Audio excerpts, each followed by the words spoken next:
It's 1778, and the young explorer Robert Walton is stuck on his ship in the North Pole. One morning, he sees a large, monstrous figure driving a sled across the ice. No, it's not a yeti or a bear on a sled. No, what young Walton just saw was Frankenstein's monster. Wait a minute, Frankenstein in the North Pole? Let's start by getting the facts straight. This is Frankenstein, this isn't. This is Dr. Victor Frankenstein, and this is his creature. He doesn't have a first name or a last one. And yes, that morning, he was the one riding across the ice of the Arctic. But let's start at the beginning.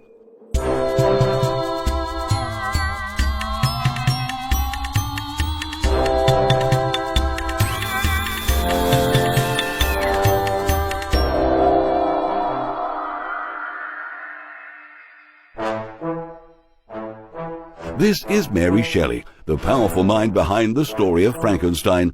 This is her husband, the poet Percy Shelley, and Lord Byron on a rainy night in 1816, the year without a summer. You see, the eruption of Mount Tambora created a massive climate change that year, making the days dark, gloomy, and extremely cold. What better time to make up a gothic story, eh? It was exactly then, during a night of ghost stories, that Mary began to create what would become the story of Frankenstein and his creature. Now, Dr. Frankenstein is a brilliant scientist obsessed with human nature and the possibility of creating life and protecting humans from death. Here he is while he's studying how to create a new being that is stronger and healthier than the common mortal. Well, the experiment works, but the new being is ungainly, extremely strong, and has a bad temper. So bad, he steals the creator's journal and runs away in the night. Now, the creature hides near the house of some peasants, and moved by generosity, he starts helping them, anonymously and unselfishly. Being ugly, you see, doesn't mean being bad, right? Well, the family of peasants didn't really see it that way, and they rewarded his efforts by chasing him off with a barrage of harsh words. At his first chance, the creature, understandably enraged, commits a horrible crime, killing Dr. Frankenstein's younger brother, and then he disappears into thin air. Sometime later, he re-encounters his creator, confesses everything, and makes a strange request. Well, actually not that strange. Create a woman for me, so I will have someone who will accept me as I am. At first, Victor acquiesces, but then decides he won't create another ugly creature that could go on to create even more little ugly creatures. So this time, it's Victor who is on the run. The monster doesn't forgive him. In Ireland, he kills Victor's best friend, and Victor is accused of his murder.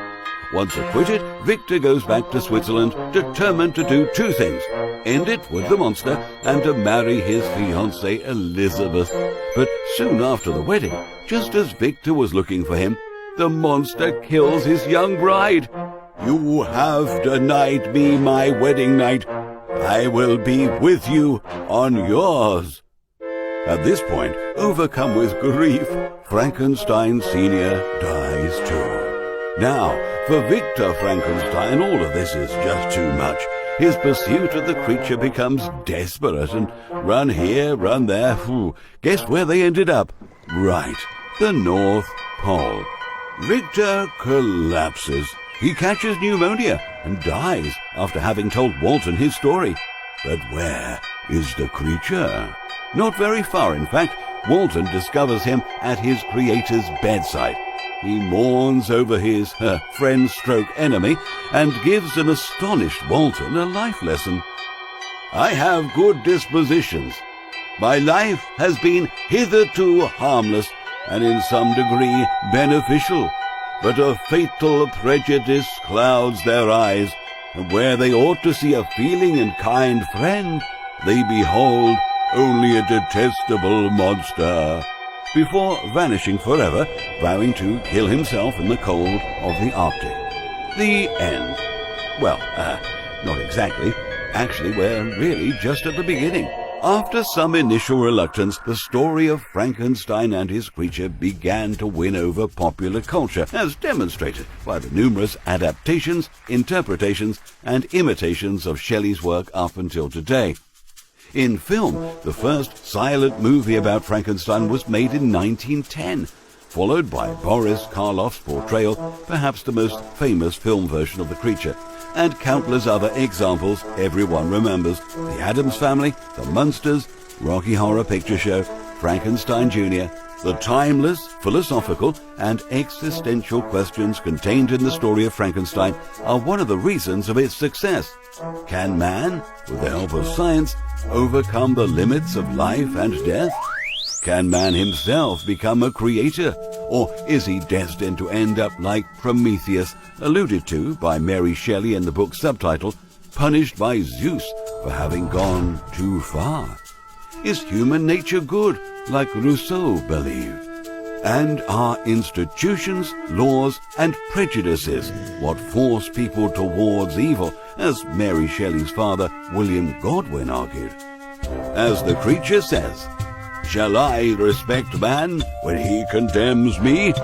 Let him live with me in the interchange of kindness, and instead of injury, I would bestow every benefit upon him with tears of gratitude at his acceptance." Now that's rather a deep thought for a creature we're used to thinking of as a cold and definitely not brilliant, but certainly fitting for the complex and problematic creature Mary Shelley imagined one cold night of the year without a summer.